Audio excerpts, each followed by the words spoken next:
10, armor up. When I play this game, my first priority was upping my armor rating, okay? I knew that this was going to be my plan going in, but then when I figured out that one scrap metal repaired 10% of the train, it was an even better plan. I watched AVR play on his second channel and he neglected armor and it was getting him wrecked. So after watching that, I knew that I had made the right call. But what I didn't realize was how insane that made my train right off the bat. You see, I figured that if I didn't have to repair the train as often, then the damage in the end wouldn't really matter. So I focused on the armor and kept the speed and damage leveling together. So when it came to my fight with Charles, it could take some hits before I needed to repair it, meaning that I could focus on damaging and working out a combat strategy. But keeping armor up was so insane that I ended up chasing Charles, like quite literally. After I beat him, I went after him because I was not done with him yet. And it's also something that MapHat did, but he didn't think of these other ones. In at 9, plan the fights. The biggest threat on the island is Charles, and while he will flee when he takes enough damage, he will eventually come back. The thing is though, you don't know when he will come back. You learn early on at the Southern Mine Key mission that he comes in randomly, and that only the first event is scripted. But some people I watched didn't plan for this. If you haven't seen Charles, every second you go without an encounter increases your chances of seeing him exponentially. So when a mission is out of the way or there's not really a fast way to get back to your train, you should do it shortly after a battle with Charles. It's what I did for the Lighthouse mission, the Unmarked 4th Mine, and the Swamp mission, and all of which I have seen backfire on other players because they did them a while after a fight with Charles. Eddie VR got attacked out of the 4th mine, and when he was doing the Pages mission, Charles spawned right after he entered the mine. And MapHat got attacked while in the middle of the island swamp. It helped him get back to the shore faster since Charles launched him, but it also got him killed, so it didn't really help. Plan your missions around your fights if you have to be far from your train for it. In at 8, quick access. This is helpful if you're trying to make your way onto the train in a rush, whether it be because you got spotted by Warren's goons or because Charles decided to show up while you were on the John, but sometimes it can be hard to make it up the ladder. So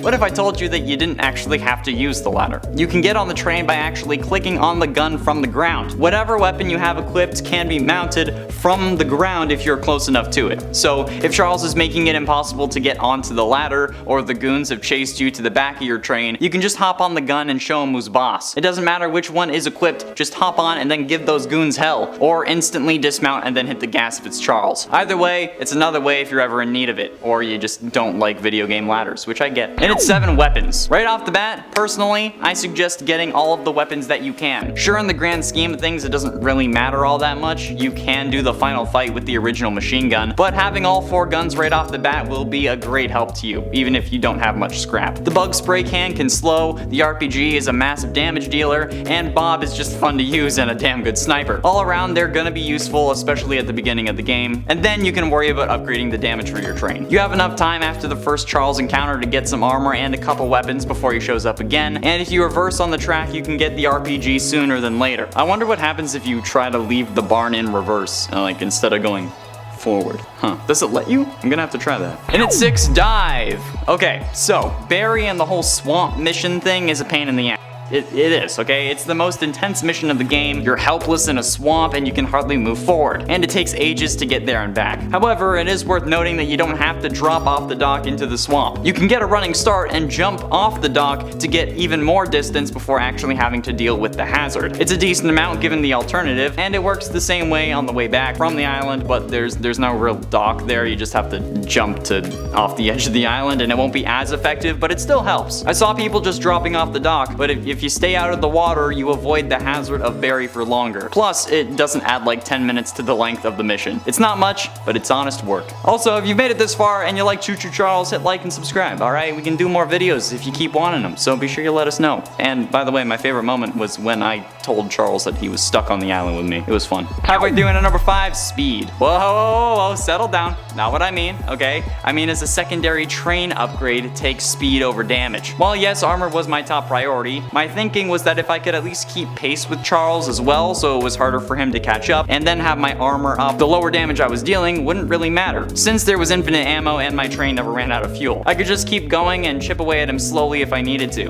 and this turned out to be accurate, especially when you have the slowing weapons like the bug spray flamethrower. This also helps when you're using the rocket launcher, because the further you can keep from Charles, the more you can hit him with the most damaging weapon, which is best no matter where your train or what your train damage is at. Map MatPat thought the damage and armor were the best ideas, but speed and armor are the way to go because of, you know, the rocket launcher. If you try and hit Charles with the rockets without the speed, you're going to be doing that same damage to your train as well. And that's not worth it, because then it takes the scraps, then they get used more often, and no matter what your armor is, you're going to be repairing a lot. Come on. I've never died to Charles, by the way, alright? I only died twice because of Barry, because I didn't know that he spawned behind you, and then once in the final mine when I got caught with a goon's shotgun in my mouth when I didn't realize I couldn't go back up. That sounded worse than I hoped it would, but oh well, I've said it. In it 4, location, location, location. I did talk about how you should time your fights with Charles so that you can do them before any mission taking you away from your train. However, it's also possible to plan where you have your fights with Charles. Yes, he's roaming the map when he leaves, but when he's coming to attack you, he knows where you are. He follows you, after all. So, if you stand in one place for long enough, you should be able to choose where your fights with Charles start by just standing there. It's kind of obvious. Meaning that you can work it out so that you can bring him to a Warren camp so that he can deal with those goons for you, perhaps, since, you know, you don't actually have like a weapon of your own only on your train.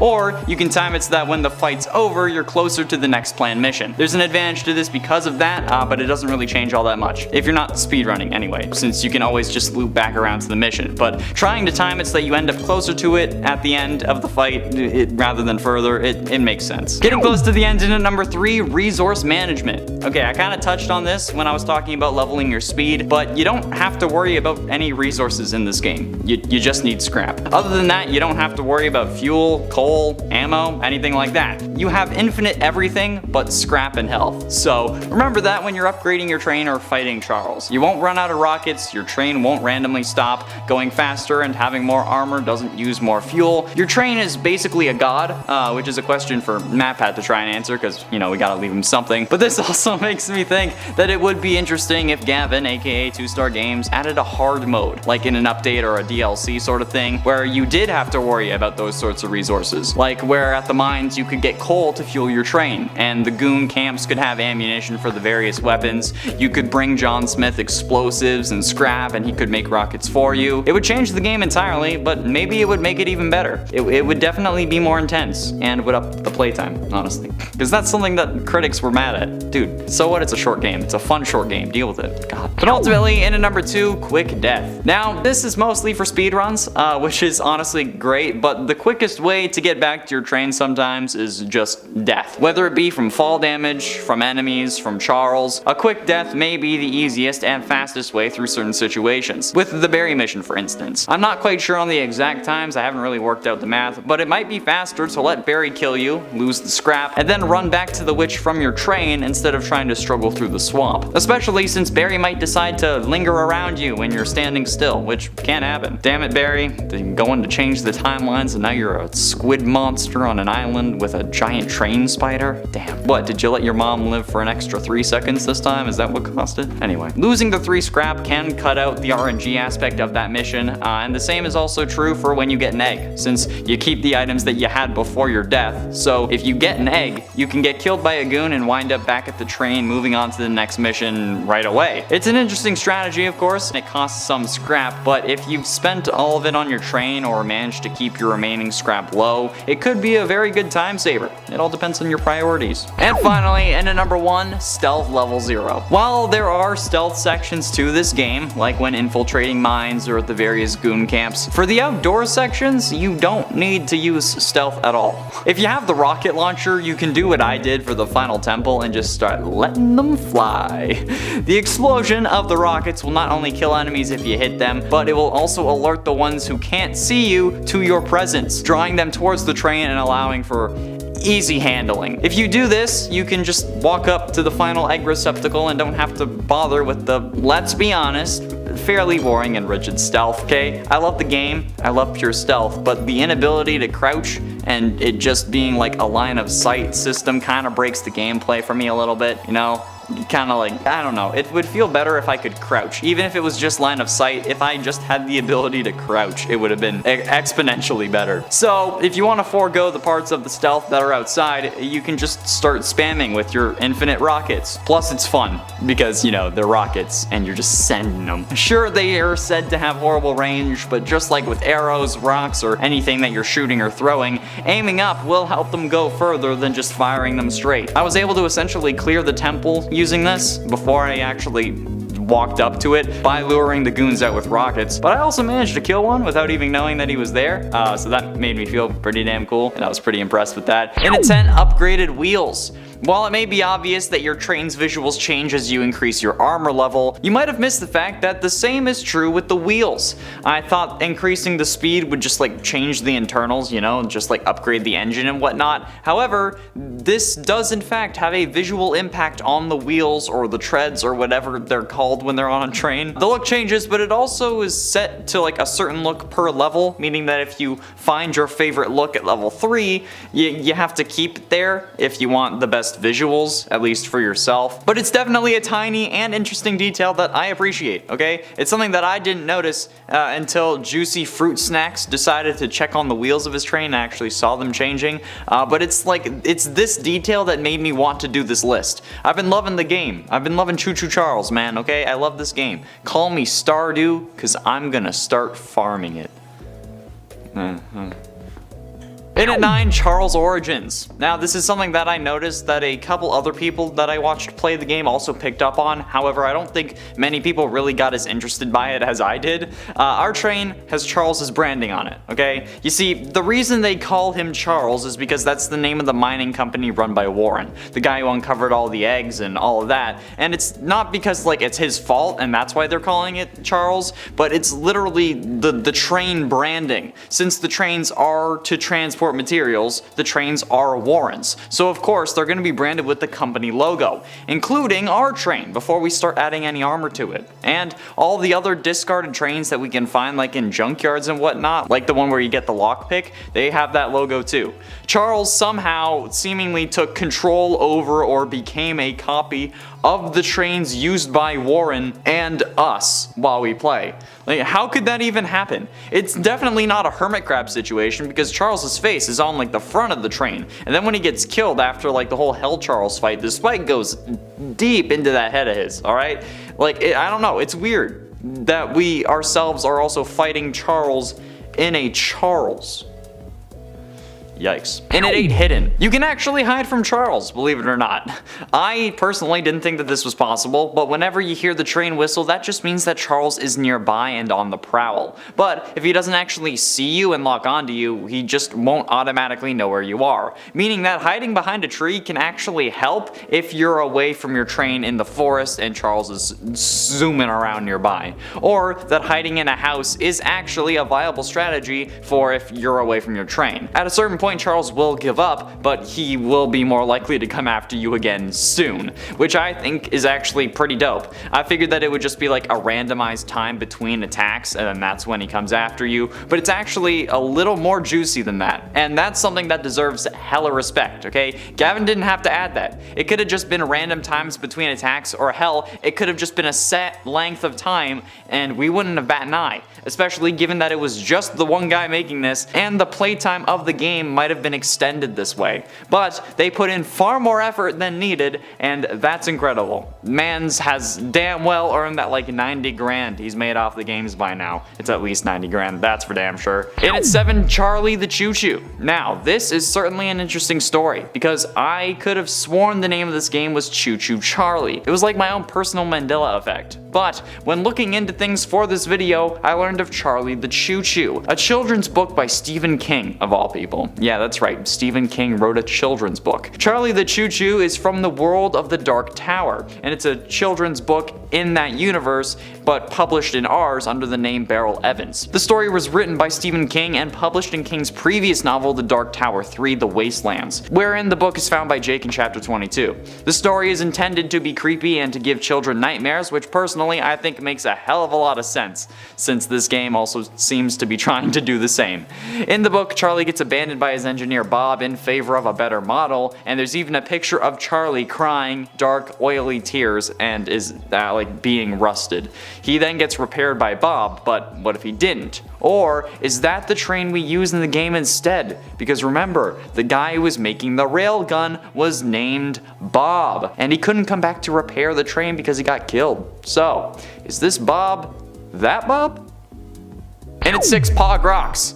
Okay, actually making Choo Choo Charles took a while, as I'm sure you know. It was a whole thing on 2Star's YouTube channel. Starting as a 1-year challenge, the game grew and grew and grew from its original idea. And then it included 3 monsters instead of just a giant trained demon spider. And 2Star was streaming parts of the development on his channel, which did gain some traction. In honor of everyone who actually was subbing during those streams, 2Star added rock towers to one of the beaches. Basically, they're like stone cairns or basic Inukshooks, and there's 1 rock for each person who subscribed. Yeah, to quote from 2Star's Twitter, "While playing Choo Choo Charles, you might find some strange rock piles. Each rock is dedicated to someone who subbed during the development live streams I did over the past year. They are Pog Rocks." Very epic. And so yeah, it's a nice little nod to those fans who supported during the development and then could also buy the game and then see themselves as a rock. That's like the coolest pet rock ever. Halfway through into number 5, quick equip. This is helpful if you're trying to make your way to your train in a rush. Whether it be because you got spotted by Warren's goons or because Charles just decided to show up out of nowhere, maybe it can be hard to get up the ladder, especially when you're panicking. So, what if I told you that you didn't actually have to? Yeah, you can get on the train by clicking on the gun from the ground. Whatever weapon you have equipped, it doesn't really matter. You can actually mount it from the ground if you're close enough to the train. So if Charles is making it a living hell to get onto your ladder, or the goons are chasing you and you're actually at the back of your train or something like that, hop on the gun and just mow them down, okay? Give those goons hell, Charles. Or you can just like dismount it again right after that and hit the gas. But either way, it's another way to get on the train if you ever need it, or if you just don't want to use a ladder, because I get that. In at 4, Ducky Momo. At the northernmost part of the island, the peak in the northwest corner around where you can get the blue paint, there's a small little beach. On your way there you can run into some cultists, but if you manage to not die on your way, you'll find a giant yellow rubber duck just floating off the coast, around 40 meters offshore. It's certainly an interesting detail, since not only is it a giant rubber duck, but it's also somehow not moved at all, despite there being a storm that's going on and off while you're on the island, and you know, it being an ocean.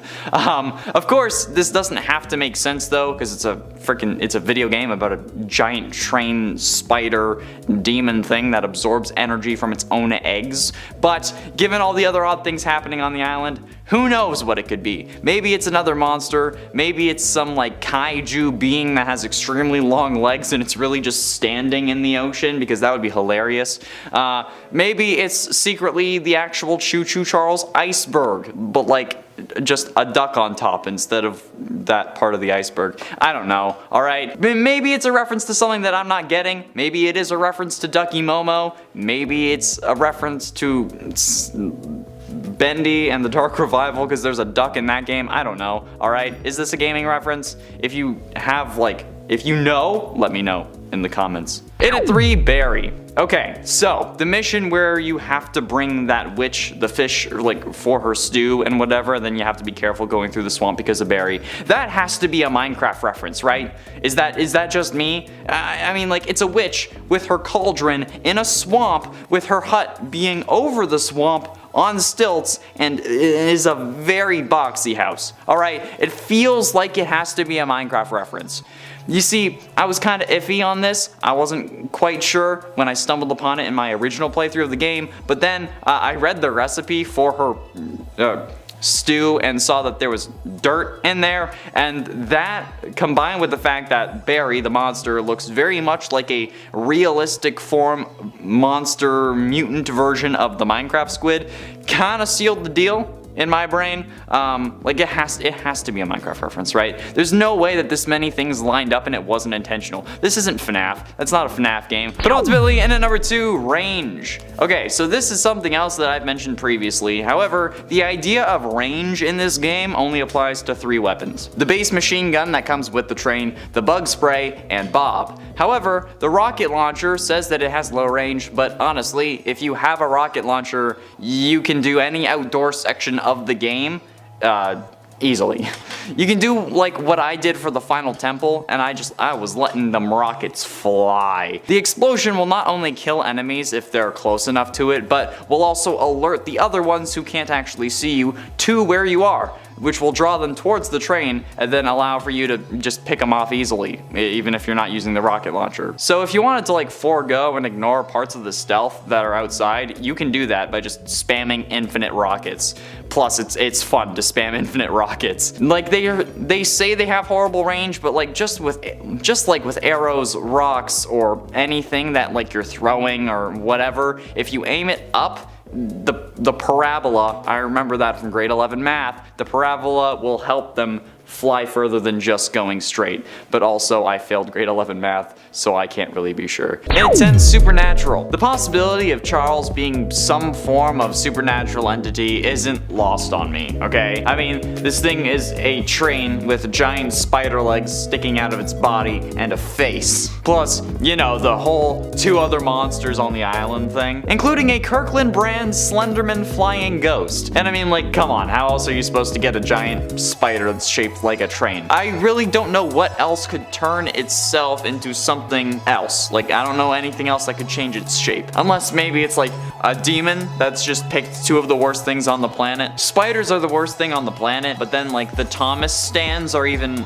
worse than the FNAF ones. So yeah, like wasn't there a whole Facebook group against this game? Or did I imagine that? That might have just been a dream. But either way, the whole shapeshifter demon angle makes sense given what we're dealing with, okay? As long as it's not like a supernatural shapeshifter, like the show kind of thing, where they can only change into humans, and I think that's a thing, right? Is that a thing? I feel like it is. But I don't know, maybe the archivist that we play as is Another Earth's Sam Winchester who doesn't want kale. And at 9, hermit crab. Okay, when I originally proposed this idea, I said that it couldn't be a hermit crab situation with Charles because Charles's face is on the front of the train. And then when he gets killed after the Hell Charles fight, the spike goes deep into his face. However, I guess that if the train the creature inhabited had the like internals removed and it was just like the exterior shell, it could be possible that Charles could have inhabited an existing train, but then that would also imply that this guy has quite the long noggin, like a horse. Why the long face? Since, you know, that spike goes deep in and then it continues to force more and more blood out as it goes. So it makes me think that there is more to this than just some being crawling into a broken husk. It would also mean that Charles' original form would look just like the Thomas meme, where, you know, where like the head's coming out of its body and it looks like the most cursed snake of all time, which honestly, it would make sense. And at 8, hatching. Now, the interesting thing about the ending is that while yes, there are more eggs, none of them had hatched, at least until after this Charles is dead. So my question is, what's the deal, okay? Like, what's the deal with airline food? God, I sounded weird. Why is it that these eggs aren't hatching until after Charles is dead? And why is it that seemingly only 1 spider is able to exist at a time? My thinking is that maybe the release of energy is what makes these eggs hatch, since I think in the game they mention that Charles didn't show up until they started destroying eggs, and then as they continued he got into his Hell Charles form at one point, and then that's when Warren stopped. But if Charles didn't show up until the eggs were destroyed, and we don't see another egg move until we destroy them again, maybe that's hinting at the giant beam in the sky being a source of power that can cause the eggs to hatch. Or it just started hatching because it sensed that the current incarnation had died, kind of like a horrific rebirth cycle. But that would also be kind of weird. But I guess it would make more sense, and it could explain other things that I'll get to in a minute. Just stay with me. And it's 7, alien. There's also the possibility of us not understanding Charles because he's not from this world, and in a more literal sense than you would be expecting, unless you were paying attention to the title of this number, because then you'd know. Charles, or the giant spider species that he hails from, could simply be a race of alien that landed on this island ages ago and then were wiped out by whatever tribe was here. And then, much like how people assume the pyramids were made by aliens or like in an effort to worship aliens, they could have made the temple structures that we find throughout the island. They could have had a whole culture or religion surrounding the species until they were turned on or until the humans fought back, which would explain why Charles isn't just roaming around when Warren gets there and he has enough time to actually set up shop. Plus, I mean, aliens is an easy way of explaining anything. in this sense. You know, the eggs, the ancient magical technology, why Charles is able to absorb the energy from those eggs. Like, hell, the original aliens could have made the humans build that temple so that they could absorb the power from their own eggs and become stronger, and then they rebelled because they're like, hell no, we're not gonna let this happen. Who knows? And at 6, Hell Charles. Okay, the actual origins of Charles and how he came to be are also very confusing. You see, the reason they call him Charles is because that's the name of the mining company that's run by Warren. You know, the guy who uncovered all the eggs. But it's not because it's his fault that they're calling it that, but it's because that's literally the train's branding, since the trains are to transport the materials that Warren's mines were digging up. So, you know, they're also Warren's and are therefore branded with the company logo because, you know, branding. Including, by the way, the train that we're using before we start adding any armor to it and it gets covered up. And all the other discarded trains that we can find like throughout the junkyards, like where you get your lockpicks and other various locations like outside mines. They also have this logo on the side of them, which implies that Charles, again, somehow took over or became a copy of the trains used by Warren and us while we play. Yeah, we still don't really know how that could happen, and that's why I was talking about it earlier. And then on top of that, again, he can also absorb the energy from eggs when they're being destroyed, and then when he does, he transforms into an even more monstrous version of himself called Hell Charles. Like, come on, okay, what the absolute f***? This answers none of the questions that I had and only adds more. How does this even make sense? And also, by the way, if you're enjoying this list and want to see more Choo Choo Charles videos, be sure you let us know by hitting like and subscribe. Alright, I'm fine talking about this game more. It's a very nice refresher, and also I love yelling about giant demon train spiders, alright? So if you like it too, let me know, okay? Do it. Plus, it makes me happy. Halfway through into number 5, Island Origins. Now, okay, Charles isn't the only weird thing on this island. Because, like, not only is there a giant demon spider train that's attacking people, but there also seems to be active measures against Charles on the island, and it's there when they arrive. It's not like Warren and his goons built the temple or all the structures they were digging for, so why did whoever was here before build all of this? Clearly, they've had to fight off a being like this before, thanks to that drawing on the tablet. So what happened that caused the island to be abandoned or extinct enough that Warren wouldn't think twice about starting his operation here, and he had enough time before Charles actually showed up to set up shop? And also, if this worked, okay, that also wouldn't make sense because they would have had to fail in order for Charles to show up, but clearly they didn't fail because they fought off the original spider and Warren had enough time, unless Charles was like laying dormant for ages until they unearthed his eggs. But then again, why would he have showed up looking like a train that was used by the mining company? I don't know. My original theory when I was actually playing the game was that the island itself was possessed by an evil entity that Warren was using to make his fortune, kind of like a Betrayal at House on the Hill sort of thing, since in that board game the house that you're playing in is possessed by evil, but that seems to not be the case anymore because again there was like a million eggs. So yeah. And at 4, Cycle. This could also have just been horrible timing. You see, since we know that this has happened before thanks to that stone tablet from the lockpicking mission, we know that there should have been a spider on this island when Warren got here, but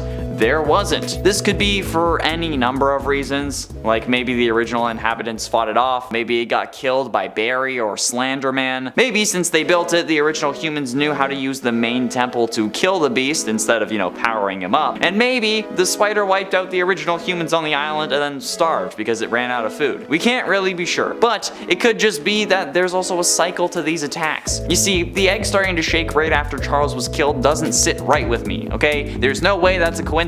And that got me thinking, why would it hatch right after Charles died? And what would it hatch into? A spider or a spider train? Would it hatch into a little baby? Or would it hatch and then instantly start growing because it absorbed its own energy? And that's when it dawned on me. What if every time a spider dies, a new one is born? And the only reason Charles attacked was because it was released after spending decades, if not longer, in that last cave. Alright, there are train tracks in the cave with all the eggs, so Warren must have seen seen it, which could explain why he was protecting these three. But what if killing Charles only bought them another 50 or 100 years? And soon enough, our great-grandson will have to be back on Aranearum just to do it all again. Getting close to the end of number 3, Hell on Earth. Earth in Hell is more accurate. You see, this doesn't seem like anywhere that would reasonably exist on any Earth, okay? Like, I get that it's an island, and it's not close to anywhere major, but also there's no goddamn way the world's military does not know about Charles, okay? If you have as much juice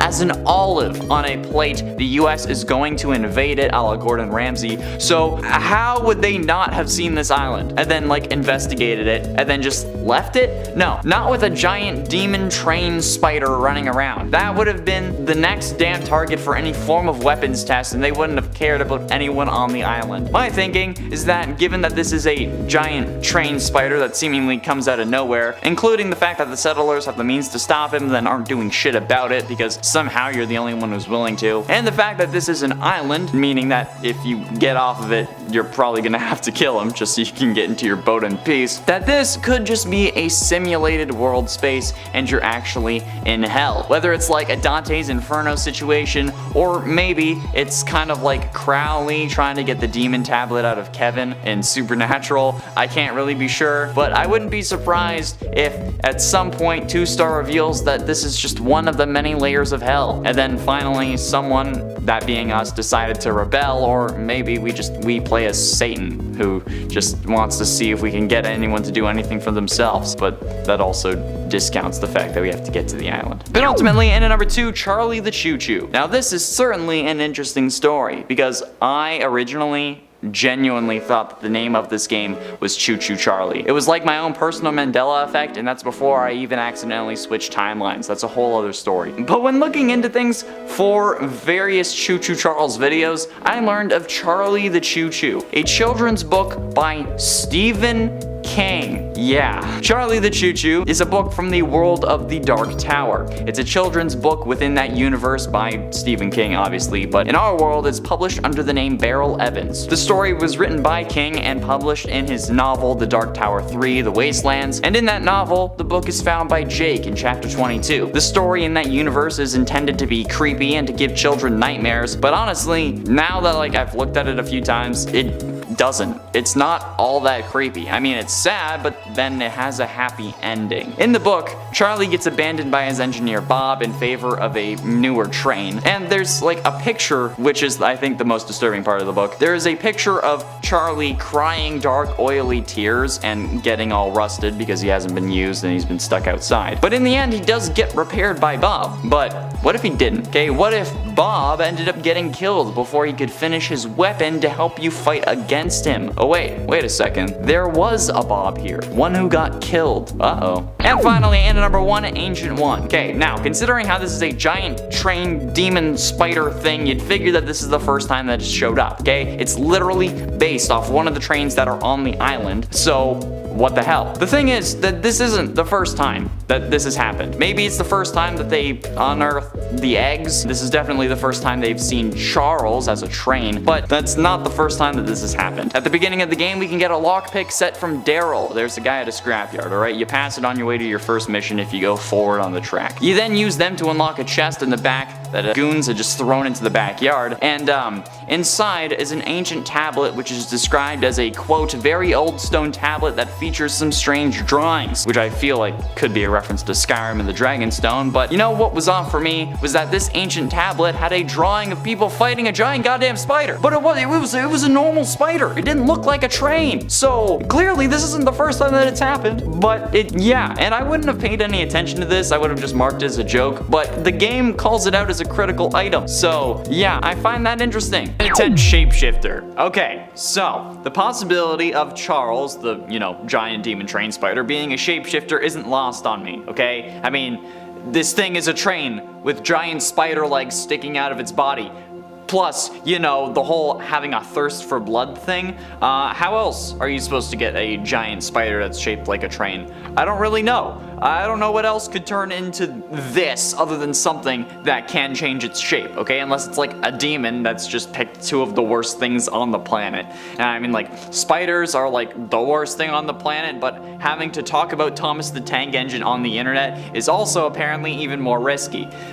Yes, apparently, the Thomas fans are even hornier for trains than FNAF fans are for wolf and chicken animatronics. Wasn't there like a whole Facebook group against this game? Like Thomas fans against Choo Choo Charles or something? Or was that just a dream I had after there was like a whole bunch of like Christians against seedless watermelons or something? I don't know. It might have been in my dream. But either way, the whole shapeshifter angle makes sense given what we're dealing with here. As long as it's not like the supernatural style shapeshifter where they can only change into humans.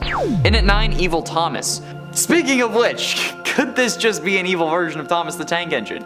You might think that this sounds crazy, but come on, okay? I mean, where else are we going to find a train that looks like this? It's like the one clip from Rick and Morty's intro from season 5, you know, like the one where they're at the dinner table, then all their heads pop off and they start running around the birthday cake. That's how I feel like this would have started, but instead of it being a head, it's Thomas. You might be thinking that it can't be Thomas because this train is red and not blue, but firstly, blood, it can be quite the pigment, but also maybe it's just James or Thomas that got possessed and then turned red or something, okay? It's a giant train spider. You can't really like say that this isn't logical.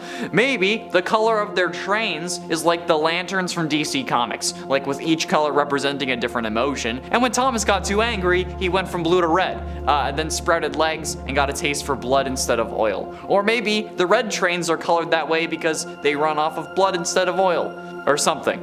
I don't know. I can't wait for my DMs to be flooded with haters. In at 8, story.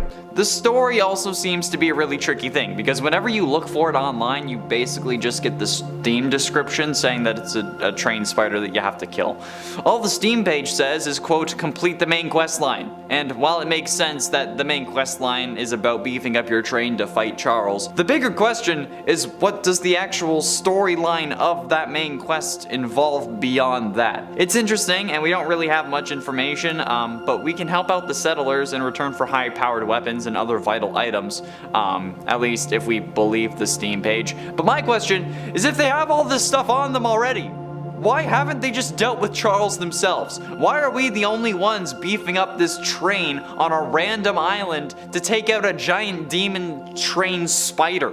Like, if the settlers in these towns have these weapons or items or knew about them, why aren't they handling it? Okay, we're just a human too, right? It's not like the Dragonborn just parachuted onto this island and now it's our destiny. Where's the initiative? This is your lives too. You just comfortable going to sleep knowing that you might be eaten by a giant train? And at 7, Stephen King connection. Now, this certainly is an interesting theory. I could have sworn the name of this game was Choo Choo Charlie. It was like my own personal Mandela effect. But when I looked into things for this video, I learned of Charlie the Choo Choo, a children's book by Stephen King, of all people. Charlie the Choo Choo is from the world of the Dark Tower, and it's a storybook by Stephen King, published under the name of Beryl Evans. The story was written by King and published in King's previous novel, The Dark Tower 3: The Wastelands, wherein the book is found by Jake in chapter 22, and the story is intended to be creepy and give children nightmares, which I personally think makes a hell of a lot of sense, since this game also seems to be attempting the same thing, also because it looks like Thomas. In the book, Charlie gets abandoned by his engineer Bob in favor of a newer, better model, and then there's even a picture of Charlie crying dark, oily tears and getting, like, all rusty. He then gets repaired by Bob, but what if he didn't? Maybe that's the story that Choo Choo Charles is trying to tell. And at 6, Hell on Earth. Or I guess Earth in hell would be more accurate. You see, this doesn't seem like anywhere that would reasonably exist on any Earth, okay? Like, I get that it's an island, not close to anything like no major cities or whatnot, but also, there is no goddamn way that the world's military does not know about Charles. Like, if you so much as juice an olive onto a plate, the US is going to invade it. So how would they not have seen this island, investigated it, and then just left it? That would have been the next damn target for any form of weapons test, okay? My thinking is that given that this is a giant train spider that seemingly comes out of nowhere, that the settlers have the means to stop him and aren't really doing it because somehow you're the only one who's willing to, and the fact that this is an island, meaning that you can't get off of it, and you'll probably have to kill him just so you can get onto a boat in peace, that this is just a simulated world space, and that you're actually in hell, because you know what, this is my personal hell. Whether this is like a Dante's Inferno situation, or maybe you're just having the best Diablo run of your life, I can't be sure, but I wouldn't be surprised if it's revealed to be just one of the many layers of hell, and someone finally decided to rebel against the situation. Or maybe we play as Satan, who is trying to test the settlers to see if they'll do anything about Charles themselves. And they don't. Halfway through into number 5, hype conspiracy. The hype around Choo Choo Charles is actually pretty damn high, especially considering the minimal marketing. I mean, it was like right next to Resident Evil, Spider-Man, and another game that I'm forgetting the name of on the Steam wish list a while ago, or before Spider-Man came out for the PC. But it also just started off as a challenge on the 2-Star Games YouTube channel. The challenge being to develop a game within a year. But as the project grew, the game got delayed multiple times, understandably, especially considering how it's one dude. But this begs the question, would it have succeeded without those delays? Putting aside the higher quality of the models, the textures, etc., if the game that was releasing on Friday was released after that year challenge, would it have done as well? Online conspiracy theorists think no, and think that this year-long challenge was a marketing ploy to help generate hype for the game, which ultimately worked. And honestly, I don't know if this is accurate or not. I've known about the game for a while, personally, for over a year. I thought it had released when I learned about it the first time, but it hadn't, and I was disappointed. But if this is all marketing, absolutely brilliant. That is some genius level marketing there, and it didn't cost really anything, okay? It grew because of people talking about it, and then people talking about it made it grow more. It's that kind of marketing that people have been trying to replicate since the Blair Witch Project, and I respect it. Okay? I went to school for that. That's damn impressive. Okay? If it was intentional, well done. If it wasn't intentional, well done either way. Okay? Good job, 2-Star. Good job. And for Eternal Torment. In the same vein as the Layer of Hell idea, what if this is just pulling a FNAF and making all of this just the eternal torment of our player character? Well, I say that, although that isn't the case with Ultimate Custom Night anymore, but still, maybe when they were living, they weren't a good person, or maybe they just pissed off the wrong people, because I stand by the fact that a giant train spider, okay, is even too damn fantastical for a video game based in reality. Of course, I could be wrong, I usually am. The creator can do whatever they want in their worlds and we just have to believe it and accept it. But so much is unexplained. The same reasons for why it could be a layer of hell apply to why this is just our own personal hell. Nobody else knows about this, the unexplained origins of Charles, the settlers just accepting that they could die at literally any point despite having the means to stop their tormentor. It feels like they're setting us up to be the hero intentionally, and that if we do actually come close to taking out Charles, that we'll just have to start the cycle all over again. Because the real torture is being unable to win despite knowing that you would have. That little part of the human brain that can't leave a level unfinished or can't quit in the middle of something. That could be what ultimately destroys us in this game, and not a giant train spider. Why is that the villain? Getting close to the end, into number 3, Dream Theory. Speaking of pulling a FNAF, there's also the classic "this is just a dream" idea. The idea that none of this is actually happening, but it's just some messed up nightmare that we'll wake up from after killing Charles, which might be one of the most intense dreams I've literally ever heard about at all. Like, yeah, my dreams can be weird sometimes, but they're never I have to fight off a giant train spider demon thing, okay? The weirdest I can get from recent memory that I actually know I dreamt about and that I wasn't possibly thinking that I dreamed about and might not have actually happened was that I was dating a girl from another Earth. Yeah, it was like DC Earth 2, and that's where she lived, which is, trust me, is worse than saying she lives in Canada, which I mean, I guess that's a common thing in the US, but since I live in Canada, I can't really say that because no shit. It's like I don't lie about it anymore, but like mine used to be she goes to another school. So whichever one you use, it's even worse than that one. Nevertheless, even in my weird alternate reality girlfriend's Earth, nobody was dreaming about Thomas getting bit by a freaking radioactive spider. Nobody. But ultimately, in number 2, why? This is a question that many people struggle with in general. Like, why? Why anything, really? Why do we have to breathe? Why does our blood need oxygen? A lot of questions are centered around the idea of why. But when it comes to this game, the why I'm worried about is why the actual living is there a giant train spider on this random island? Seriously, how does this happen? How does a giant train spider actually come about? And why are we the ones who have to fight it? Why isn't anyone else doing anything? Why is it that Charles is seemingly only focused on killing us? Is it because we have like the little engine that reminds him of his Stephen King origins? Or is it because he's just a messed up guardian from Breath of the Wild gone unhinged? Why is literally anything happening in this game? I don't know, obviously, otherwise this wouldn't be a theories list, it would be an answers list. But still, this is the biggest question that I can't wait to have answered when the game comes out. And finally, in number 1, cult. There's also one other recurring enemy in Choo Choo Charles that isn't a giant train spider. I'm gonna keep saying giant train spider because that's the description. Instead, it's a cult surrounding that giant train spider. And honestly, I have no idea why they formed a cult. Maybe, perhaps they see him as some form of god, since I mean I'm fairly certain trains becoming spiders would be a rare thing even in this universe, but how did they start that? Who started the idea that he was a god? Like, was someone saved by Charles? Like, by just being in the right place and then getting attacked with Charles just over yonder, or then as they were tearing apart those people, he ran away? I don't know. Was it Bob the engineer who abandoned Charles, who now just wants to make amends? Or is it just some crazy guy who thought that they were meant to be subservient to the giant train with spider legs? I don't know. But what I do know is that they're big enough to have multiple camps around the island. I'm guessing that they're going to be storing a fair few of the key items needed to fight off Charles, and they're going to be a major pain in the ass.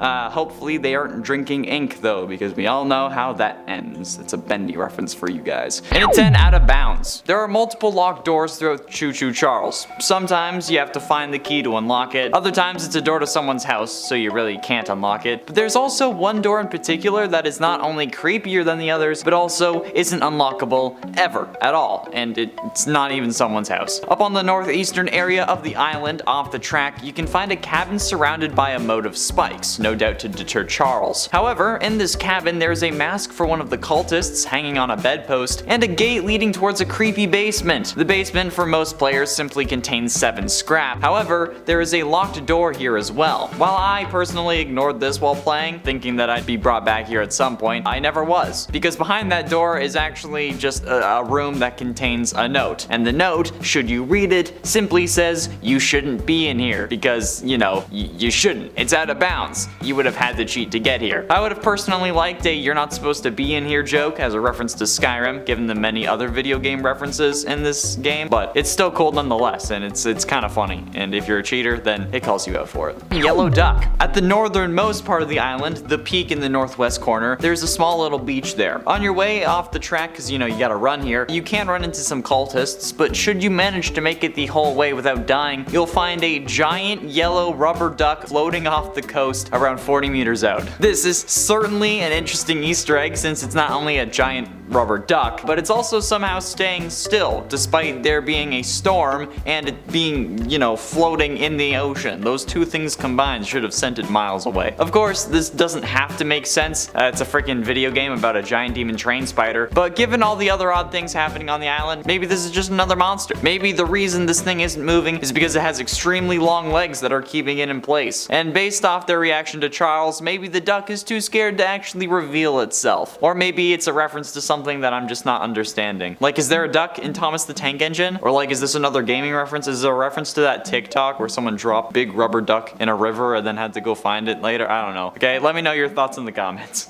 And at 8, first priority. When I was playing the game, my first priority was upgrading my train's armor rating. I knew that this was going to be my game plan going in, but when I figured out that 1 scrap was required for 10% of your train repairs, it was an even better plan. I watched EddieVR play it on his second channel, and he neglected armor, and it was getting him wrecked. So even in retrospect, I knew I had made the right call. But what I didn't realize was how insane that made my train right off the bat. You see, I figured that if I didn't have to repair the train as often, then the damage in the end wouldn't really matter, or at least my damage rating. So I could focus on armor, and then I kept the speed and damage leveling together. So when it came to the fights with Charles, I could take some more hits before needing to repair, meaning that I could focus on damaging and working out a combat strategy. If I could at least keep pace with Charles so it was harder for him to catch up with me, and have my armor up at the same time, the lower damage I was dealing wouldn't really matter, since there is infinite ammo for the guns, and my train never ran out of fuel. So I could just keep going, and I could chip away slowly at his health if I needed to. But keeping armor up and then pairing the speed and damage was so insane, I actually ended up chasing Charles. I quite literally beat him and then went after him because I wasn't done with him yet. I was heated. Get back here! I'm not done with you yet! Get back here, Shocker! I'll chase you to the ends of the earth! And it's 7, not the first time. Now, considering how this is a giant train spider demon thing, you'd figured that this is the first time it's showed up. I mean, it's literally based off one of the trains they have on the island, more on that in a minute, but the first time they saw Charles was after they unearthed the eggs, the ones that were the driving force behind this game's story. So, what makes me think that this isn't the first time? Well, at the beginning of the game, you can get a lockpit set from Daryl, the guy at the scrapyard. You know, you pass it on your way to the first mission if you follow the track. You use them to unlock the chest that Warren's goon had just thrown into his yard, and inside this is an ancient tablet which is described as a, quote, very old stone tablet that features some strange drawings, which I feel like is a reference to Skyrim and the Dragonstone, but that could just be me. But what was off about this one for me was that the ancient tablet had a drawing of people fighting a giant spider, but it was like a normal giant spider, not one that looked like a train, just a giant spider. So clearly this wasn't the first time this has happened. I wouldn't have paid any attention to it, but it was marked as a critical item according to the game. Picking it up gives you the notification of critical item acquired. Return to Daryl to complete your mission, which is a notification you don't even get when collecting the eggs. And it's 6, stupidity. There's also just the sheer stupidity on the island that I feel the need to address, okay? This needs to be talked about. So, my original questions for this game revolved around why nobody is doing anything about the giant train spider, which were partially addressed since this seems to be a relatively new threat to them in terms of like timeline in the game. But also, how is it that Eugene knows about the train that we can grab at the beginning of the game because the owner got killed right off the bat, but also doesn't know that there was a machine gun on the back? Someone clearly had to have added it, and if the engineer was dead, it wasn't him. Plus, Eugene didn't even know about it, so it couldn't have been him. So who added it? And if they added it, why didn't they take the fight to Charles their damn selves? Okay, not to mention the other random brain farts like Daryl not knowing how to use a lockpick. Like, dude, just look it up, okay? Or even like just try it, jimmy it around a little bit and hope that it works. It's been in the media for how long now? Come on. And I also can't forget Sergeant Flynn, who somehow didn't think to use the water tank above his burning shed to put out the fire. Sergeant Flint, more like Sergeant Flint, Michigan. But also, do you want to know how that fire started? Because he set off his flamethrower in a wooden shed. And yeah, I said in, not at, in. He was testing a flamethrower in a wooden shed while also being in that shed. He straight up deserved to die for that one, honestly, okay? That's not a win for natural selection. God, no wonder Charles was winning. And also, if you made it through this list, you're already halfway, so why don't you hit like and subscribe? And if you like the video enough, then we'll know you want more Choo Choo Charles, because this is fun. This is a fun list to write. Halfway through into number 5, Pog Rocks. The development process for Choo Choo Charles took quite a while, as I'm sure you know. The game grew and grew and grew from its original idea, and 2-Star was streaming parts of the development, which gained some traction. So, in honor of everyone who subbed during those streams, 2-Star added rock towers. Basically, they're like stone cairns, or basically Inukshooks, and there's one for each person who is subbed. They're scattered across the island. To quote from 2-Star's Twitter, while playing Choo Choo Charles, you might find some strange rock piles. Each rock is dedicated to someone who subbed during the development live streams I did over the past year. They are Pog Rocks. Very epic. So yeah, there you go. Each rock represents a viewer, so that's a nice little Easter Easter egg and a way to get all those fans into the game because they sub to you and support it, which is always good. Minute 4, Unexplained Origins. I hinted at this earlier on, but the actual origins of Charles and how he came to be are so freaking confusing. You see, the reason they call him Charles is because that's the name of the mining company run by Warren, the company that uncovered all of the eggs. But it's not because it's his fault that they're calling it that, it's because that's literally the train's branding. Since the trains are to transport materials, the trains are also Warren's. So, they're of course branded with the company logo, including our train before we start adding any armor to it. And all the other discarded trains that we find, like in the junkyard where you go to get the lockpick, they also have this branding on them. Charles somehow took control over or became a copy of the trains used by Warren and us while we play. How could that even happen? It's not like a hermit crab situation because Charles's face is on the front of the train. And if it was just a giant spider that was using the train like a shell, his face would like be in the caboose or something, okay? So what the hell is this thing if it took over or even replicated a train? Getting close to the end in number 3, Slender. If you remember back in like 2012 when Slender the 8 pages was all the rage, you're gonna love Choo Choo Charles because whether or not you got a chance to play it back then, you can play it in this game. Well, kinda. One of the optional side missions involves you having to grab half of the paranormal pages left in a nearby boulder field. You see, this woman has been finding 16 pages pinned to lampposts in that area for multiple nights in a row. But last night she was halfway through gathering them up when she was scared off by horrible noises and strange visions. She no longer feels safe walking out there, despite, you know, a giant train spider also attacking the island for the past little bit, which I feel like is the more unsafe option. I don't know why you ever felt safe out there to begin with if there's a giant frickin' train spider, but you know, that's aside the point. Being the monster hunter, museum curator thing guy that you are, and you know, with the offer of scrap metal, you go and grab those 8 pages while being chased by some form of pitch black creature with a white glow that's always flying at you, has a mini tornado under them, and if they catch you, you get teleported. So yeah, it's legally distinct, but definitely a reference to one of the most iconic YouTube horror games of all time. And ultimately, in number 2, Altars. Now, I thought that there was more to this game than there was, okay, I really did. Specifically because there are 3 random pillars or altars that you can find around the map. One of them is across from the final temple, another is by the house with the locked door that calls you out for cheating that I mentioned at the beginning, and another is closer to the middle of the island. My thinking was that 3 altars seemed to be the perfect size to have eggs right in the middle without them falling off. 3 eggs, I must be able to get a secret or some other cool ability by placing the eggs on these altars before I take them to the final fight. No, these don't do anything. You can't interact with them, they don't have anything around them that does anything, nothing. It's set up perfectly, there's 3 of them. It's set up so well, but there is a note at the one across from the final temple that I thought might possibly give me the way to do this, but no. Instead, it starts talking about some other entity, Gus the Bus, but it's just random ravings. Quote, beware the bus, his name is Gus. He's not on the island though, so don't worry too much. When you go back to the mainland, don't ride the bus. Gus bus, bust the Gus. He's bad and fast. Charles fears Gus. Bro, what? I thought that this was gonna be like something insane, but it's just a crazy guy talking about a bus demon. And finally, in at number 1, secret ending. Now, I originally thought that there was a secret ending to the game while I was playing because there were a load of videos saying things like Choo Choo Charles all endings or all boss fights, but there doesn't seem to be, okay? That's why I was investigating those pillars I mentioned in the last number. I thought that they were also a key to a secret ending, but it seems like there's only the one ending that doesn't include your death. Yeah, there's also no hidden achievements or any normal achievements about another ending either, but there is one for the main ending. So I'm gonna use all of that information to work out that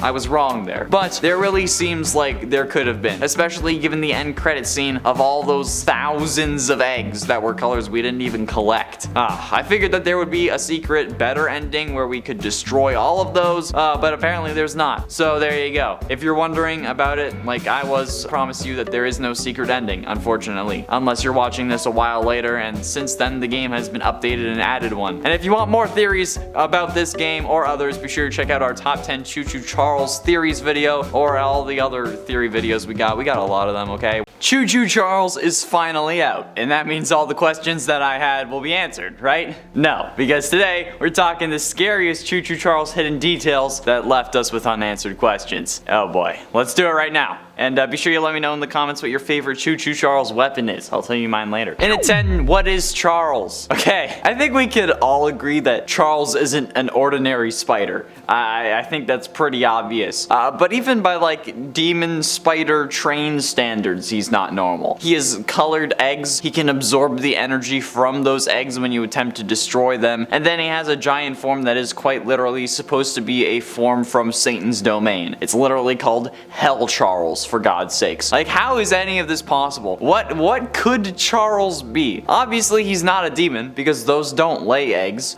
He's not the first of his kind. The stone tablet from the beginning of the game gives that away. There were literal ruins on the island based around these eggs. So, what in the living hell would be the reason for any of this? Of course, the real reason is Charles, but it couldn't have been when these temples were created. This wasn't specifically Charles. So like, what's really going on with this giant train spider demon from hell that isn't actually a demon? And at 9, evacuation. According to Eugene at the start of the game, the island had actually started evacuations after the discovery of Charles, and that he was one of the first ones off the island. But then, apparently, they seemingly stopped evacuations after this. This could have been because of Warren, and I think the game partially hints at that. But my question is, why the hell are these people listening to some mining corporate stooge about leaving these random people who aren't mining workers on the island? Warren interfering or not, what I can only assume is the government not evacuating as many people as they can. What the hell? Why?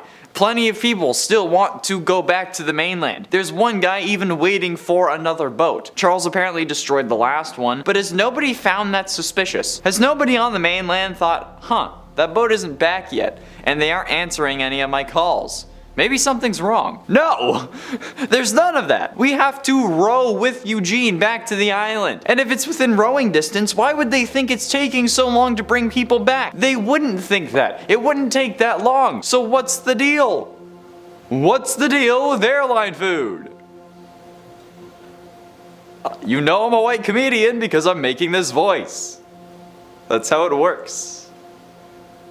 Comedy. In at 8, Island Origins. Now, Charles isn't the only thing that's weird on this island. I mean, like, not only is there a giant demon train spider attacking people, but there seems to be active measures against Charles on the island. And it's there when they arrive. It's not like Warren and his goons built it. So why did whoever was here before build all of this? Clearly they've had to fight off a being like this before thanks to the drawing on the tablet. But what happened that caused the island to be abandoned or go extinct enough that Warren wouldn't really think about starting his operation here? Because if this worked, that wouldn't make sense, because they would have had to fail in order for Charles to show up. But clearly they didn't fail originally, because they fought off their version of this giant spider. Unless Charles was laying dormant for ages until they unearthed his eggs. But then, why would he have showed up looking like a train used by the mining company? My original theory was that the island itself was possessed by an evil entity that Warren was using to make his fortune, kind of like a Betrayal at House on the Hill sort of thing, since in that game the house itself is possessed by evil. But that seems to not be the case, even though there are also giant duck that is possibly a kaiju, a swamp monster that is, I'm pretty sure, is a reference to squids from Minecraft, and oh yeah, Slenderman. Slenderman.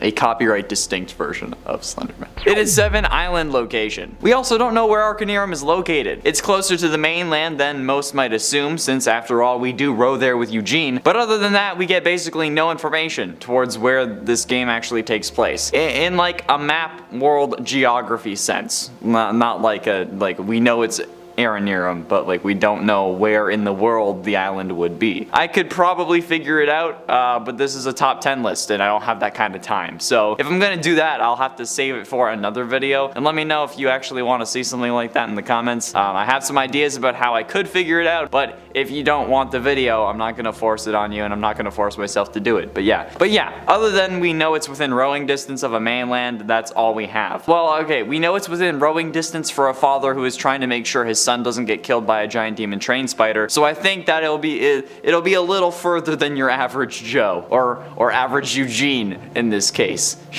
Dare I say. I feel like a Joe would be able to row further than a Eugene though. I don't know. Like in my head, that's my opinion. Depends on the Joe though. Hey, that rhymed. And at 6, our origins. Something that I also was wondering while playing this game and made jokes about multiple times was, what the hell is a museum curator doing hunting a giant demon train spider? Okay, like the game, through Eugene, tells us at the beginning that we're trying to keep our museum in business and looking for something big to do it. We don't know what kind of museum we run, and I'm sure most people would assume that it's a monster museum of sorts, considering how he's like, oh yeah, this will be the biggest thing you have ever seen. But if it was a monster museum, firstly, that would never be close to going out of business, okay? Kids would be dragging their parents there all the time. If Ripley's Believe It or Not is still going and like has like a museum in Niagara Falls, a museum about monsters would be fine. And Eugene specifically asks if we're ready for monster hunting, which would imply it's something that we haven't done before. If it was our job, well, of course we would be ready. It's our job, but we seemingly aren't. We then also get referred to as a monster hunter multiple times by NPCs, but we're also referred to as the museum guy. So it's really hard to tell what exactly it is that we do. Plus, depending on your playstyle, you're fine with just straight up killing Warren's guards. I mean, this is justified as self-defense, but it's still taking someone's life, and you're also probably using a giant bazooka to do it. Speaking of which, my favorite weapon is the bazooka, by the way, and if you made it halfway through this list so you can actually see that, be sure you hit like and subscribe, because we're gonna be doing more Choo Choo Charles things, because y'all are loving it. That last video did really well. Halfway through into number 5, altars. Now, I thought that there was more to this game than there was. I really did. Specifically because there were 3 random altars that you could find around the map. One of them is across from the final temple, another is by a house with a locked door that has a secret behind it that calls you out for cheating, and another is closer to like what I would assume is the middle of the island. Like not like the middle of the top half, but like the middle of like the middle. My thinking was like 3 altars that all seem to be the perfect size for eggs, 3 eggs. I must be able to get like a secret ending or some cool ability by placing the eggs on these altars before I take them to the final fight, or instead of taking them, but no, they didn't do anything. You can't actually interact with them. They don't have anything around them that does anything. One might have a scrap, one has a note that starts talking about Gus the Bus, which is another entity on the mainland that Charles is scared of apparently, but it's just random ravings. I thought that these were gonna be like something insane where I was able to destroy all of the eggs at once and then it was actually a good ending, but it's just a crazy guy talking about a bus demon, so nope.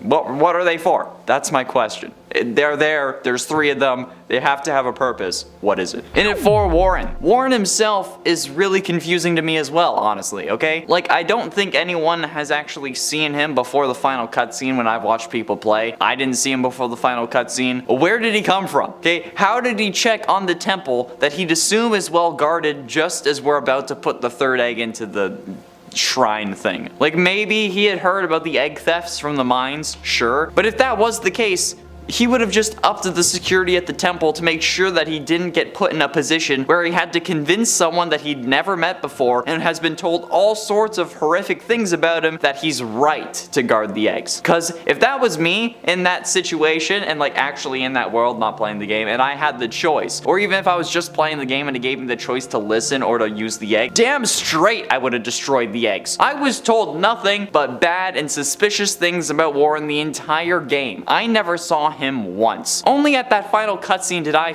ever see him, and if he was in the actual world, he would have stuck out like a sore thumb otherwise. Because this man was dressed in a full yellow suit with a cowboy hat, like a discount Doug Dimmadome, owner of the Dimsdale Dimmadome. So how does he just show up out of nowhere, think that he'll convince us, and then die in a very evident way like it was supposed to be some big story moment? Like, sure, the secondary antagonist is dead, hooray, but like, why does that matter if we're about to kill Charles anyway? I don't know, it's a whole lot of weird going on here. I don't know what his plan was. Getting close to the end, and number 3, Hell Charles. So the actual origins of Charles and how he came to be are extremely confusing. You see, the reason they call him Charles is because that's the name of the mining company run by Warren. The guy who's been uncovering the eggs.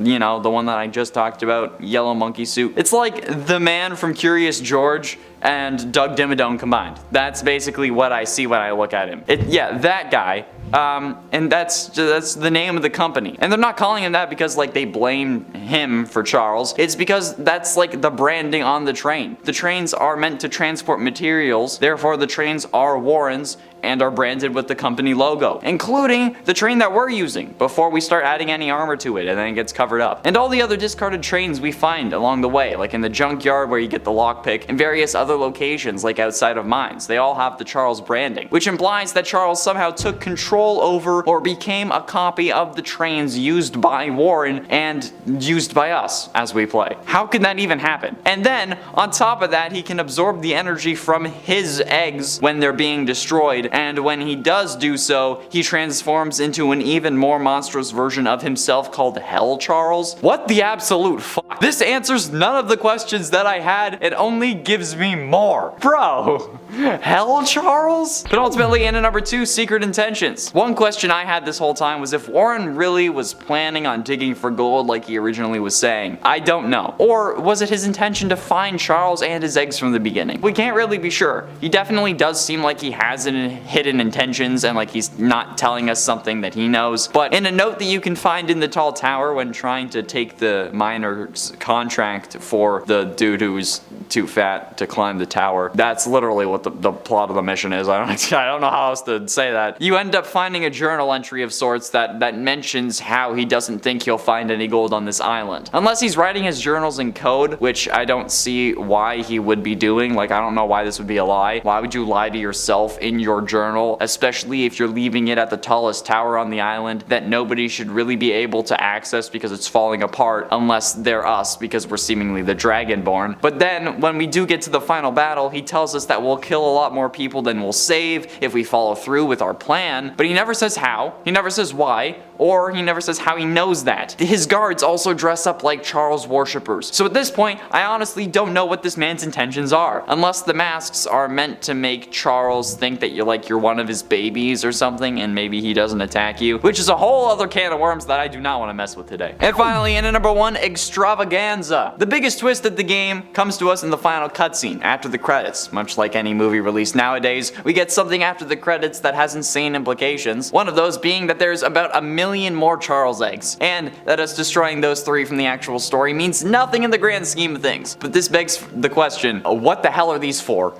Okay, we kill Hell Charles, and then we see the 4th egg shaking, and then it pans out and you get like 3,000 more. This gives me multiple questions. 1, why are there so many goddamn eggs? 2, where are these all located? Is this what they were searching for in that unmarked mine by the lighthouse? And if it is, what were they planning on doing with them? Why would they guard those 3 eggs if they knew about the others? And what are all these eggs for? Are they really eggs in like a sense that they'll hatch more Charles? Because like they don't look like spider eggs, but this is also a giant train spider. And we know that this just has happened before, thanks to that stone tablet. So what's the deal with the eggs? Can only one of them be hatched at a time? Can we destroy all of them? I have no idea, and that scares me. And at 10, dolls. Up and around the northeast section of the island, there's a little section inside like the track line that contains another Easter egg that I'll talk about later. But on the left half of this interior section, there's an area just filled with dolls. And I mean like filled. This whole section of slightly forested area looks like it was ripped straight out of a bad Riverdale episode. There's like dolls hanging from trees, from ropes. There's even stuffed animals hanging around the open fire that's still lit, meaning that people were here recently, especially since it was raining when we first got to the island. And there's like no explanation for it. My first thought was that this could be a reference to the Island of the Dead Dolls in Mexico. The Island of the Dolls, originally owned by Don Santabarrera, is full of dolls hanging from trees and buildings that are covered with cobwebs and insects. The place was named in the 1950s when the dolls started randomly appearing on the island. But it could also just be a place where the residents of the island had made a shrine to the sons and daughters they've lost to Charles, since there are no kids on this island,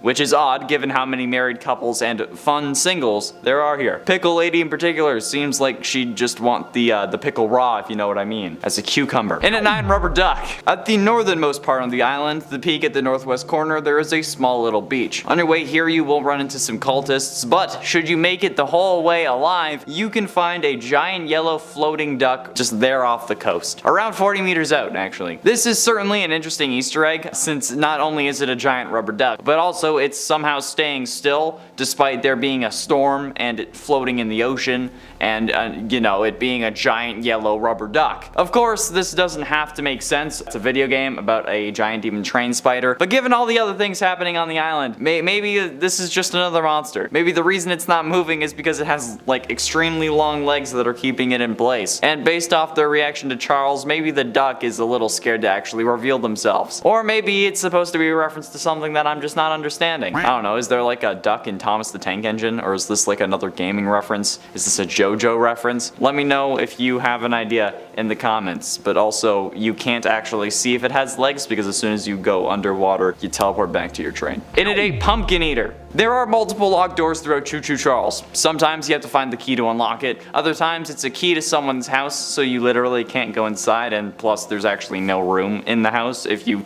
end up no-clipping and trying to look in there. But there is one door in particular that is not only creepier than the others, but also isn't unlockable at all, but still has a room. Up on the northeastern area of the island. It's basically next to the Island of the Dolls. It's in that same area. Off the track you can find a cabin surrounded by a moat of spikes, no doubt to deter Charles. However, in this cabin there is a mask of a cultist hanging on a bedpost and a gate leading towards the basement. Of course it's the basement. It's always the creepy basement. The basement for most players will just contain 7 scrap, but there is also a locked door down here. When I was playing, I didn't really pay much attention to this. I thought that maybe I would be back after I got the key at some point, but you never are. Because that's not meant for us filthy casuals or the people who are actually playing the game normally. Behind that locked door is a room that contains just a table and a note. The note, should you read it, simply says you shouldn't be in here because, you know, you shouldn't be. It's out of bounds. And if you're in there, you're a cheater, pumpkin eater. Get it? There you go, it all comes around, that's the title of the number. And it's 7 Pog Rocks. The development process for Choo Choo Charles took a while, as I'm sure actually quite a fair few of you know. The game grew and grew from its original idea and just got meme-ified along the way. And 2-Star was streaming parts of the development, which did gain some traction. So, in honor of everyone who was subbing during those streams, 2-Star added rock towers. Basically, they're stone cairns or inukshooks, and there's 1 rock for each person who subbed. So, 1 tower will be made of multiple people who subscribed. To quote from 2-Star's Twitter, while playing Choo Choo Charles, you might find some strange rock piles. Each rock is dedicated to someone who subbed during the development live streams I did over the past year. They are Pog Rocks. Very epic. So there you go. There's a nice little Easter egg and a way to get all those fans who subbed into the game. There you go. You're in the game, damn. I was tweeting at him trying to voice act in the game, but I'm not famous enough or good enough. And it's 6 Calamity Ganon. Okay, now this is by no means confirmed and I doubt that this is actually the intent, but for some reason, the legs of Hell Charles to me seem very familiar. It's as if they're from another creature that I just can't think of, but they're like, it's frighteningly familiar. I feel like I'm in one of those like games or movies where like my brain gets wiped, or I have repressed memories that are slowly trying to poke through, like Sam Winchester when he got his soul back after being in hell. If I can remember exactly what it is, I may end up crumbling into a pile of dust and then have to fight off 2 other versions of myself in order to not die. But then again, my first thought was that these legs were of similar design to Calamity Ganon. Like color scheme and design wise, not that like they're holding giant weapons, but like, you know what I mean, okay? It seems like it could have been the inspiration for Hell Charles's legs, but no matter what, it's still pretty cool, and it looks freaking sick. But that's the connection I made, but I feel like there is something closer, and if you can think of what it is, if you can tell me what I actually have in my brain because I cannot put the dots together, please let me know in the comments. Maybe it was like an Alduin retexture mod, but I don't even remember if I ate food today, so I have no clue. Also, if you're enjoying the video and want to see more, be sure you hit like and subscribe. Liking this lets us know that you want to see more, and subscribing makes us want to do it. Oh, and by the way, my favorite character is the Pickle Lady, because she's absolutely insane, and I was dying the whole time. Halfway through into number 5, Michigan. There's also the just sheer stupidity on the island that I feel like has to be some form of reference. My original questions about this game involved why nobody was doing anything about a giant train spider that was killing them off, which were partially addressed since it seems to be like a relatively new threat to them. But also, how is it that Eugene knows about the train that we can get at the beginning of the game, because the owner got killed right off the bat, but then also didn't know that there was a machine gun on it? So someone had to have added it, and if the engineer was dead, it couldn't have been him because he was dead. And then Eugene didn't know about it because he was off the island, so it wasn't him. So who added it? And when they did, why didn't they do anything with it? It was just sitting there. You literally could have ended this before me, but you didn't. And I can't forget Sergeant Flynn, who somehow didn't think to use the water tank above his burning shed to put out the fire, which every single person I have watched play the game has called out. Sergeant Flynn, more like Sergeant Flint, Michigan. Yeah, but also, do you want to know how that fire got started? Because he tested his flamethrower in a wooden shed. Not like aiming at or like a misfire, no, in. He was testing a flamethrower inside of a wooden shed while also being in the shed while testing a flamethrower in a wooden shed. God. I don't know. It has to be like, I feel like this has to be a joke with the name because of that though, right? Or am I just like a terribly disturbed individual? Okay, we know that. Or is it that I just think this because I am a terribly disturbed individual? I don't know. Also, hello to the jury. Hope you like the suit. In it for Momo. When you're getting Bob, the fourth gun in the game for most players, you end up getting sent to a Warren Goon campout since they stole the barrels for the gun, for some reason. Even though they would be useless without the actual gun, but maybe they were trying to disable it. Anyway, in one of the rooms in this outpost, you can find various masks that the goons can spawn wearing. One of them looking very similar to the face of a figure commonly known as Momo, from the Momo challenge way back in 2017. The Momo challenge was a hoax and an internet urban legend that was rumored to spread through social media and other outlets. It was reported that children and adolescents were being enticed by a user named Momo to perform a series of dangerous acts, including violent attacks, harming others, and forever napping, because you know, YouTube doesn't like that word. Which seems to be a parody of the Blue Whale game, which had a similar sort of story, but despite claims that the phenomenon had reached worldwide proportions in July of 2018, the numbers of actual complaints was relatively small, and no law enforcement agency had confirmed that anyone was harmed as a direct result of it. So yeah, it was a hoax, but I mean, the face and like the Momo character, like that sculpture with the face, I don't know, it looked frighteningly similar, and it's something that I called out during my live stream. Getting close to the end at number 3, Skyrim?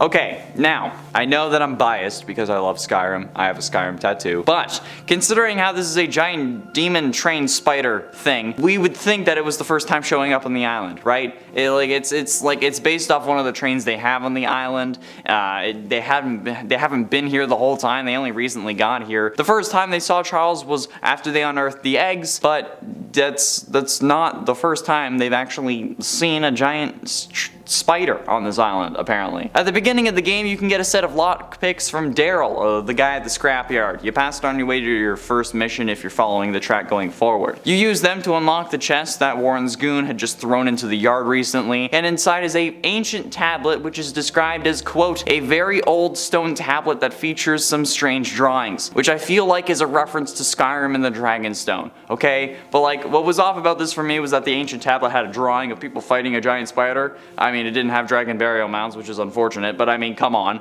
okay? It was a normal giant spider, not one that looked like a train, so this isn't the first time it's happened. But then, this is also like the first item in the game, the first real side quest, the introduction of lock picking, and the whole ancient stone tablet thing makes me think that this is a Skyrim reference. And if it's not meant to be, you know what? That's fine. It's not a mistake, it's a feature. Todd Howard lives in all of us, and his influence just made it into the game without Gavin noticing.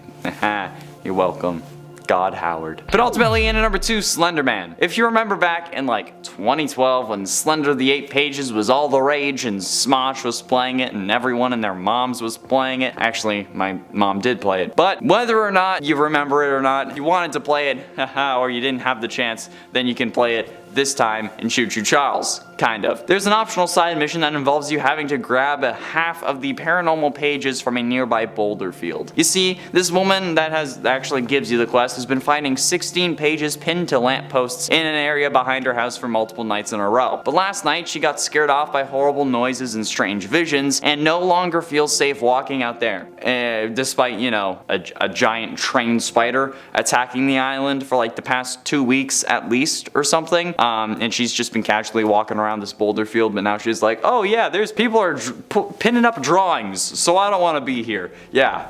Good on you, ma'am. This island doesn't have any problems with IQ at all. But being the monster hunter museum curator archivist that you are, and you know, after being offered some scrap metal, you go and gather those 8 pages so that she can burn them, all while being chased by some form of pitch black creature with white glowing eyes and glowing outline that is flying at you with a mini tornado underneath them, and then if they catch you, you get teleported. It's legally distinct from Slender Man, but it's definitely a reference to one of the most iconic YouTube horror games of all time. And finally, in at number 1, Minecraft. Okay, so the mission where you have to bring that witch, like the fish for her stew, and then you have to be careful going through the swamp because of Barry, that has to be a Minecraft reference, right? I mean, it's not just me. I mean, like a witch with her cauldron in a swamp with her hut being over the swamp on stilts and very boxy, it feels like a Minecraft reference. And you see, I was kind of iffy on this Easter egg when I first thought of it, when I stumbled upon it in my playthrough of the game, but then when I read the recipe for her soup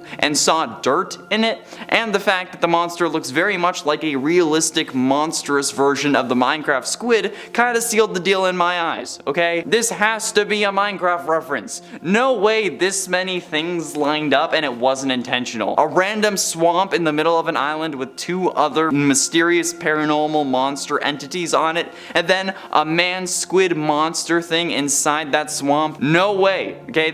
No way this wasn't supposed to be a Minecraft reference. It had to be. Or my name's not Connor Monroe. And you know what? In my script, I spelt my name wrong. So no matter what happens, my bases are covered. I'm Connor Monroe spelt properly either way. I really hope that this was a Minecraft reference though, because I want this game that I love to reference another game that I love. Number 10, never safe. That moment when you realize you are never safe from danger in this game. This happened to me while playing when I noticed that while I was looking at the map, my train was still moving. Actually, I asked myself this question right from the beginning of the game. As soon as I was like able to go in and out of the map easily, I was like, okay, am I gonna be safe in this map or what? You are not. What this tells us is that time does not stand still in the game for any purpose at any point. So in other words, if you're looking at your map or upgrading your train, the implication is nothing is paused and you're basically never safe. I also noticed this when I was fighting Charles and I was about to die, so I rushed to use my scrap to upgrade my train before I ended up perishing. Adding anything into the health meter, which was what I did in my desperation, is kind of useless by the way if you think about it. If you're about to die, your train's health will respawn at 0 anyways, so it's kind of better to use any spare scrap you have on upgrades for your train engine's defense, weapons, or speed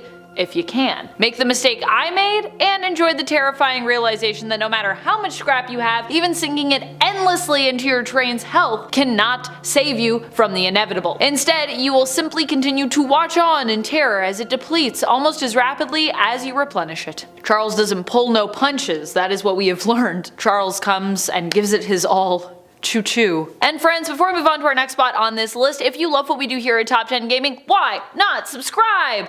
Do it, or Choo Choo Charles will come for you. Number 9, the drawing in the chest. There are a lot of little hidden bits of lore in this game that if you really listen in to what the islanders are saying and look around when you explore, you may pick up on and notice. I personally missed one piece myself because the sheer horror of this game had me feeling like I had to run at top speed to do just about everything. Honestly, I feel like I'm gonna miss so much lore every time I play because of that, except for when it comes to talking to people. I'm always really good at listening when I'm talking to people, but I'm not as good at stopping to look at everything because I'm so scared in horror games. What did I miss? The drawing in the chest. This one comes from the quest Lockpick O'Clock, which thank goodness gets you some sweet lockpicking tools, but it also allows you to see, if you happen to look, a drawing. The drawing itself seems to refer to an earlier time when the people of this island had to fight a giant spider. Why do I think it's earlier? Well, they're holding like what are those things called? Like javelins almost. I wonder if this might be relevant to the story of what is happening now with Charles, a hybrid giant spider train monster. I wonder. Number 8, map zoom out. So honestly, one of the first things that scared me about this game was the map. That's right, I'm telling the truth. I discovered the map by trying to interact with some other items, and I accidentally clicked the wrong button on my controller at the beginning of the game because I started this game playing a controller, although I will admit keyboard and mouse are clearly the superior choice for this game, to be honest. Even though I usually like to play with my controller, unless I'm playing an MMO of some kind, obviously. I mean, in an MMO RPG, you literally need to use your mouse and keyboard. It's not really optional. But I digress. What happened was, in attempting to interact, I clicked the trigger and then I was swooshed upward into the map. This horrified me and provided the first unintentional jump scare of the game. Though I really think 2-Star Games knew what they were doing with that design choice. They knew.